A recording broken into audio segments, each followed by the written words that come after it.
안녕하세요.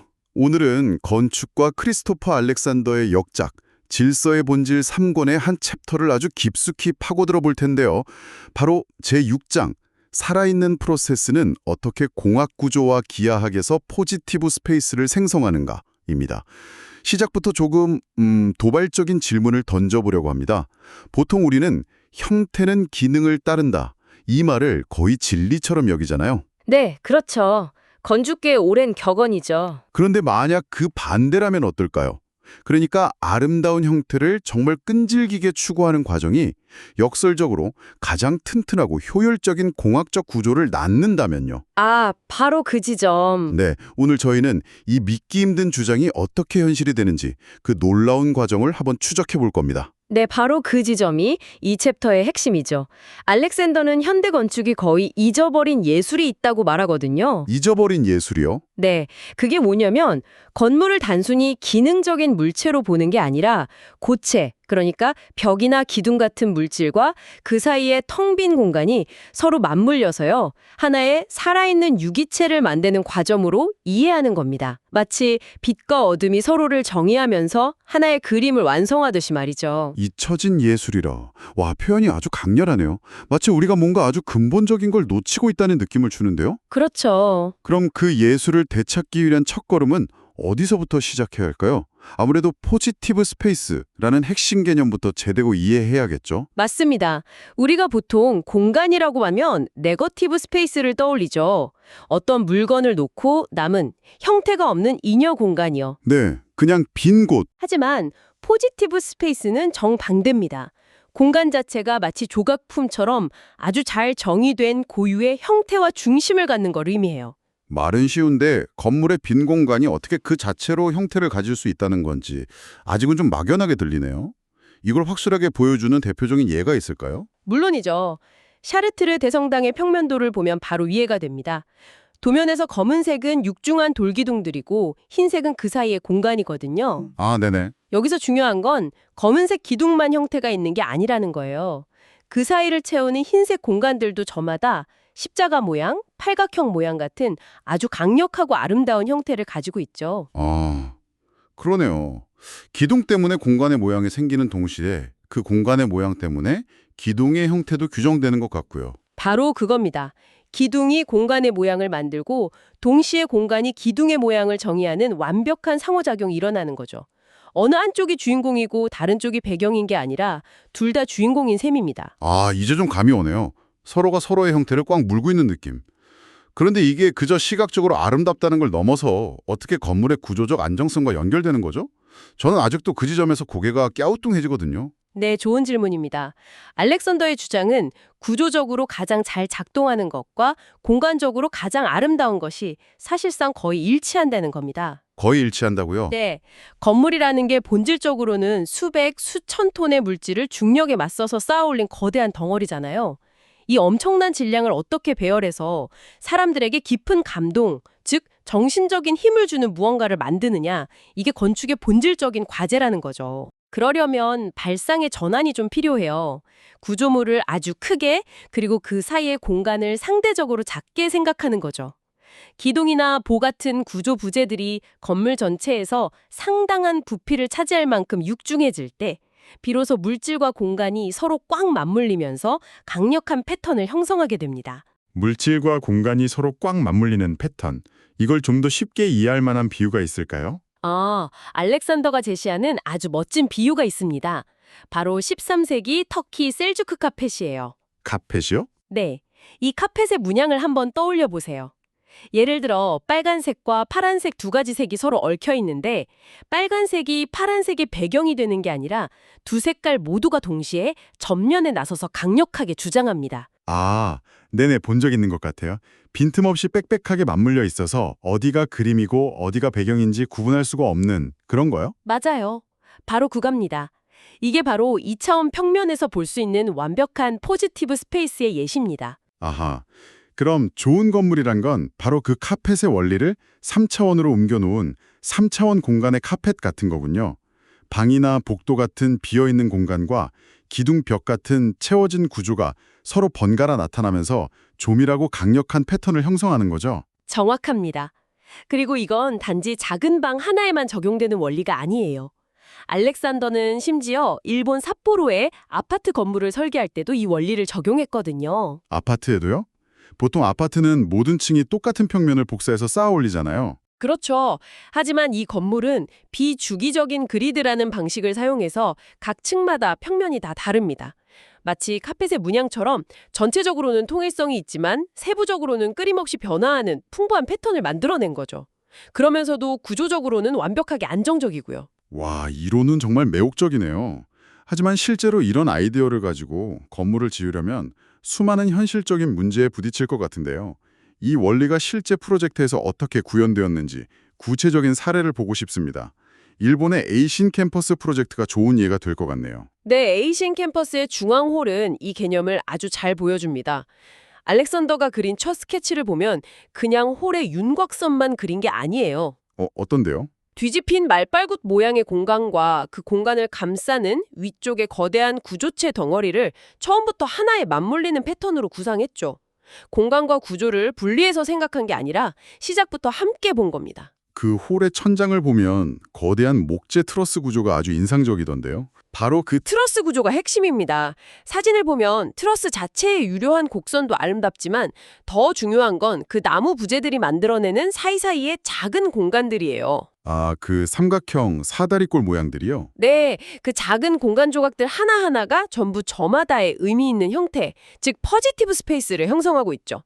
이런 기하학적 아름다움과 전체성이 곧 구조적인 안정성으로 직결되는 겁니다. 3차원적인 디테일도 흥미롭더군요. 각 기둥 아래에 아주 육중한 콘크리트 받침을 뒀는데 이게 단순히 기둥을 받치는 걸 넘어서는 역할을 한다고요? 지지하는 역할도 하지만 동시에 사람들이 그 격에 앉거나 기대고 모여서 이야기를 나누는 일종의 사회적 중심 역할도 하죠. 기능과 형체가 하나가 되네요? 또 다른 예로 건물이 긴 방향으로 부는 바람의 힘에 저항해야 하는 문제가 있었어요. 보통은 그냥 기능적인 철골 버팀대를 덧대고 말았겠죠. 그렇죠. 보통 그런 구조물은 미관을 해치지 않게 숨기려고 하잖아요. 하지만 알렉산더 팀은 그 버팀대를 벽 상단의 X자 형태로 노출시켰어요. 그랬더니 이 X자 형태들이 모여서 벽 상단에 아름다운 작은 중심들의 패턴을 만들었고 결과적으로는 벽 전체를 하나의 거대하고 강한 중심으로 만들어주는 효과를 낳았습니다. 와, 문제를 해결하는 과정 자체가 건물의 아름다움을 더 강화시킨 거네요. 바로 그겁니다. 자, 에이신 캠퍼스는 목재라는 유기적인 재료를 사용해서 이 원리가 성공적으로 작동했다는 걸 보여주네요. 하지만 콘크리트처럼 차갑고 뭐랄까 무자비한 재료를 다룰 때도 과연 이 아름다움이 강함을 낳는다는 기적이 일어날 수 있을까요? 진짜 시험 때는 노숙자 쉼터였던 줄리안 스트리트 여관 프로젝트였을 것 같습니다. 맞습니다. 이 프로젝트의 식당 트러스 설계 과정은 그야말로 한편의 드라마죠. 여기서 아주 중요한 역할을 한 도구가 유한요소 해석이라는 컴퓨터 시뮬레이션입니다. 잠깐만요. 유한요소 해석이라면 보통 엔지니어들이 쓰는 표준적인 도구 아닌가요? 디자인이 다 끝나면 그게 하중을 견딜 수 있는지 안전한지 검증하기 위해 컴퓨터 모델을 돌려보는 거잖아요. 정확히 보셨어요. 그런데 바로 그게 결정적인 차이점입니다. 알렉산더 팀은 이 도구를 디자인 검증용이 아니라 디자인 자체를 찾아가는 창의적인 파트너로 사용했어요. 창의적인 파트너요? 네, 컴퓨터에게 이 공간에서 힘이 어디로 흘러가고 싶어 하지? 라고 물어보고 그 보이지 않는 힘의 흐름을 따라서 구조를 그려나가는 방식으로 접근한 겁니다. 말하자면 물리학과 협업을 한 셈이죠. 물리학과 협업을 했다. 정말 흥미로운 접근이네요. 그 과정이 어땠는지 정말 궁금합니다. 처음에는 식당 공간에 3개의 아치가 있는 형태로 전체적인 윤곽을 잡고 이걸 구현하기 위해 가위 트러스라는 전통적인 목조 구조를 적용해 봤습니다. 네. 컴퓨터 시뮬레이션상으로는 꽤 효율적이었어요.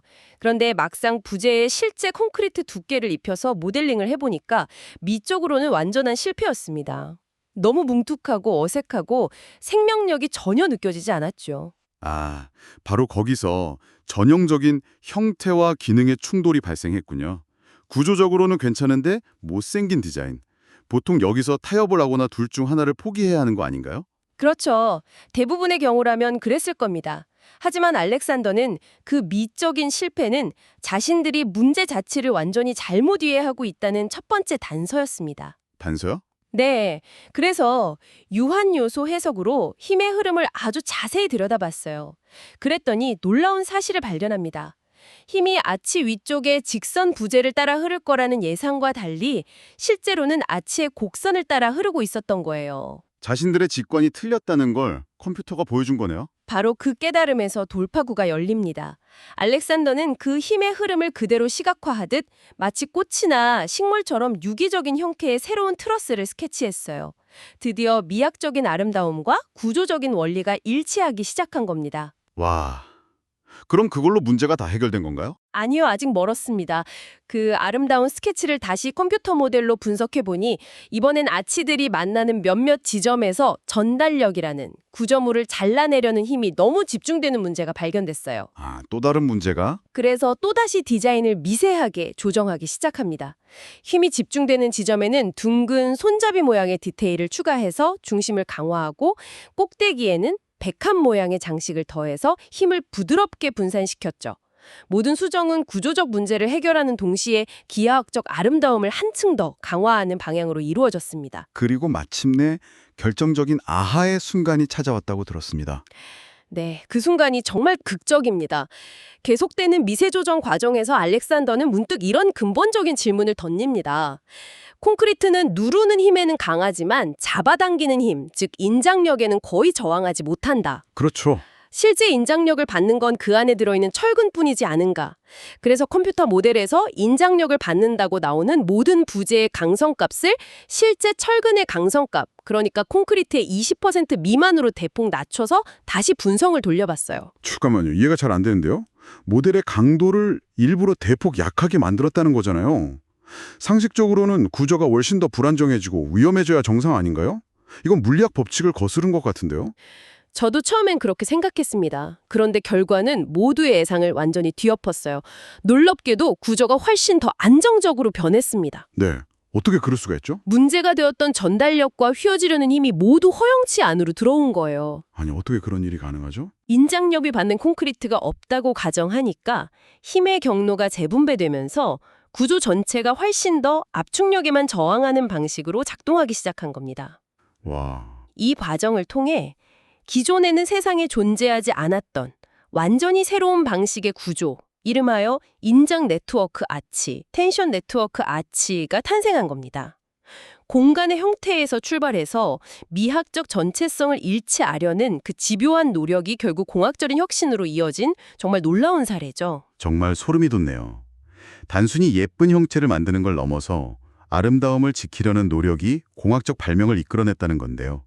오늘 이야기의 핵심을 관통하는 가장 강력한 증거가 아닐까 싶습니다. 맞습니다. 오늘 살펴본 내용의 핵심을 다시 한번 정리하자면 이렇습니다. 살아있는 건축이란 구조물과 공간이 서로를 정의하고 강화하는 포지티브 스페이스라는 빽빽한 직무를 짜는 것과 같습니다. 네.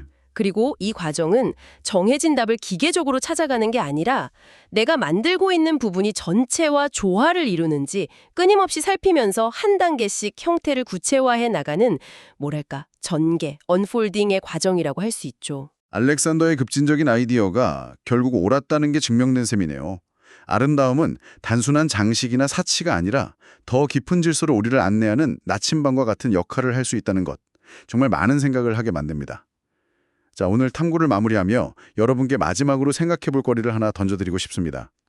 다음에 어떤 건물에 들어서게 되면 벽과 방만 보지 마시고 그 사이에 공간의 형태에 한번 주목해 보세요.